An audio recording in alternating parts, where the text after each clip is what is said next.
विधवा एक पारंपरिक शब्द है जो उस महिला की पहचान है जिसके पति की मृत्यु हो चुकी है। विधवा शब्द बहुत पुराना है और इसे वैदिक भाषा से भी पहले इंडो यूरोपीय भाषा के मूल में पाया जा सकता है। अंग्रेजी शब्द विडो एंग्लो सेक्शन शब्द विडू से लिया गया है, WIDUVE से लिया गया है, जिसका मूल लैटिन शब्द विडुआ VIDUA है, जिसका अर्थ होता है वंचित होना।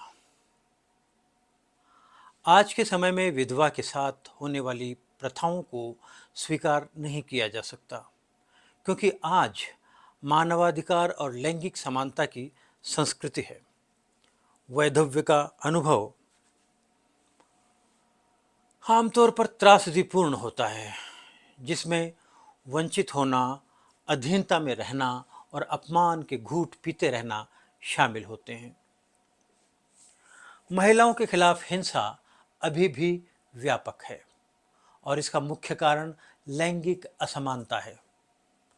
तीसरी दुनिया के बहुत से देशों में विधवाओं का दुख केवल पति की मृत्यु के कारण नहीं होता, बल्कि परिवार में उनके स्थान के खोने का एहसास भी उनके दुख को बढ़ा देता है।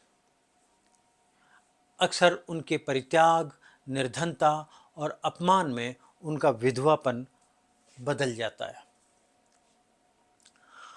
भारतीय समाज में विधवा का स्थान एक व्यक्तिगत स्थिति के अलावा एक सामाजिक संस्था के रूप में भी होता है।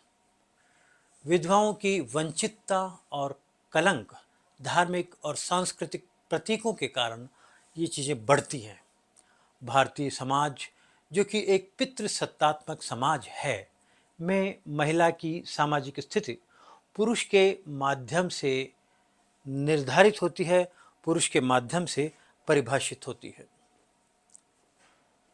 इसलिए पुरुष के अभाव में महिला एक गैर महत्वपूर्ण इकाई में बदल जाती है और सामाजिक मृत्यु का वो सामना करती है।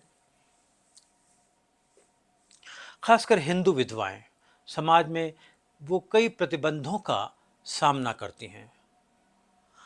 आम धारणा यह है कि उच्च जाति की विधवाओं को अधिक प्रतिबंधों का सामना करना पड़ता है। परंपरागत रूप से जब किसी महिला का पति मर जाता है तो उसकी सारी सांसारिक सुख सुविधाएं त्यागने की उम्मीद की जाती है। विधवा से ये उम्मीद की जाती है कि वो सारी सुख सुविधाएं त्याग दें।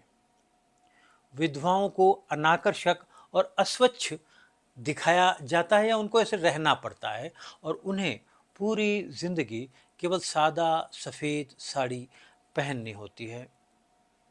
पति की मृत्यु की खबर पर वे अपनी चूड़ियां तोड़ देती हैं और गहने या सिंदूर नहीं पहन सकती। एक पारंपरिक विधवा को अपने बाल कटवाने का या सिर मुंडवाने का उससे अपेक्षा की जाती है। दक्षिण भारत की विधवा को तो साड़ी के नीचे ब्लाउज पहनने की भी इजाज़त नहीं होती। उनके आहार पर भी सख्त नियंत्रण होता है। पारंपरिक हिंदू ये मानते हैं कि प्याज, लहसुन और कुछ दालें खून को गर्म करती हैं और विधवा को कामुक बनाती हैं। विधवा को महीने में कई बार उपवास करना पड़ता है। कभी कभी कई दिनों तक सिर्फ फल खाने की अनुमति होती है।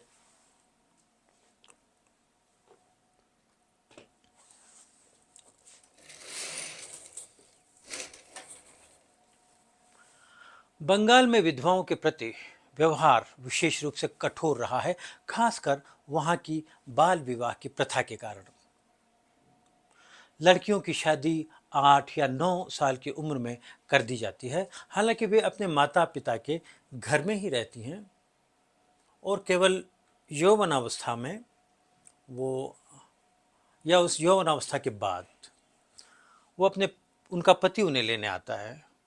ऐसी बच्चियां कभी-कभी विधवा भी हो जाती हैं और उन पर भी अन्य सभी विधवाओं के लिए लागू प्रतिबंधों का पालन करने की उनसे उम्मीद की जाती है।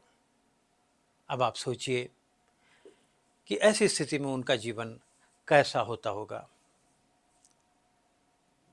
कई विधवाएं अपने रूढ़िवादी और पारंपरिक परिवारों द्वारा बहिष्कृत कर दी जाती हैं और अपने पति की मृत्यु के बाद उन्हें वृंदावन में पवित्र विधवा जीवन जीने के लिए मजबूर कर दिया जाता है।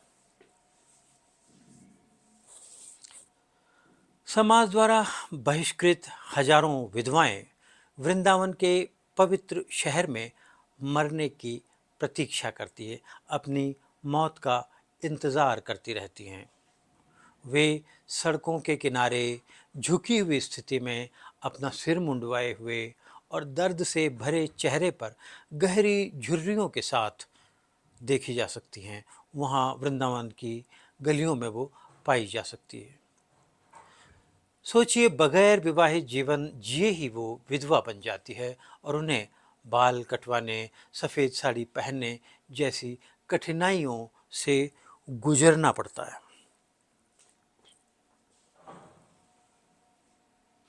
ऐसी बाल विधवाएं अक्सर अपने ससुराल में अवांछित मानी जाती हैं, इसलिए वे या तो अपने माता पिता के घर रहती हैं या फिर वाराणसी या वृंदावन जैसे विधवाओं के शहरों में भेज दी जाती हैं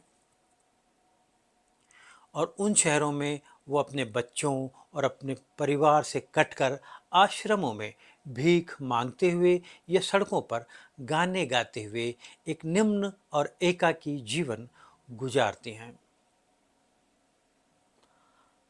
हजारों विधवाओं को उनके संबंधी इस तरह बनारस में या वृंदावन में छोड़ जाते हैं और उन्हें जमीन और विरासत के विवादों के संदर्भ में उन्हें घर से निकाल देते हैं ताकि एक दावेदार कम हो, एक हिस्सा प्रॉपर्टी में कम हो जाए।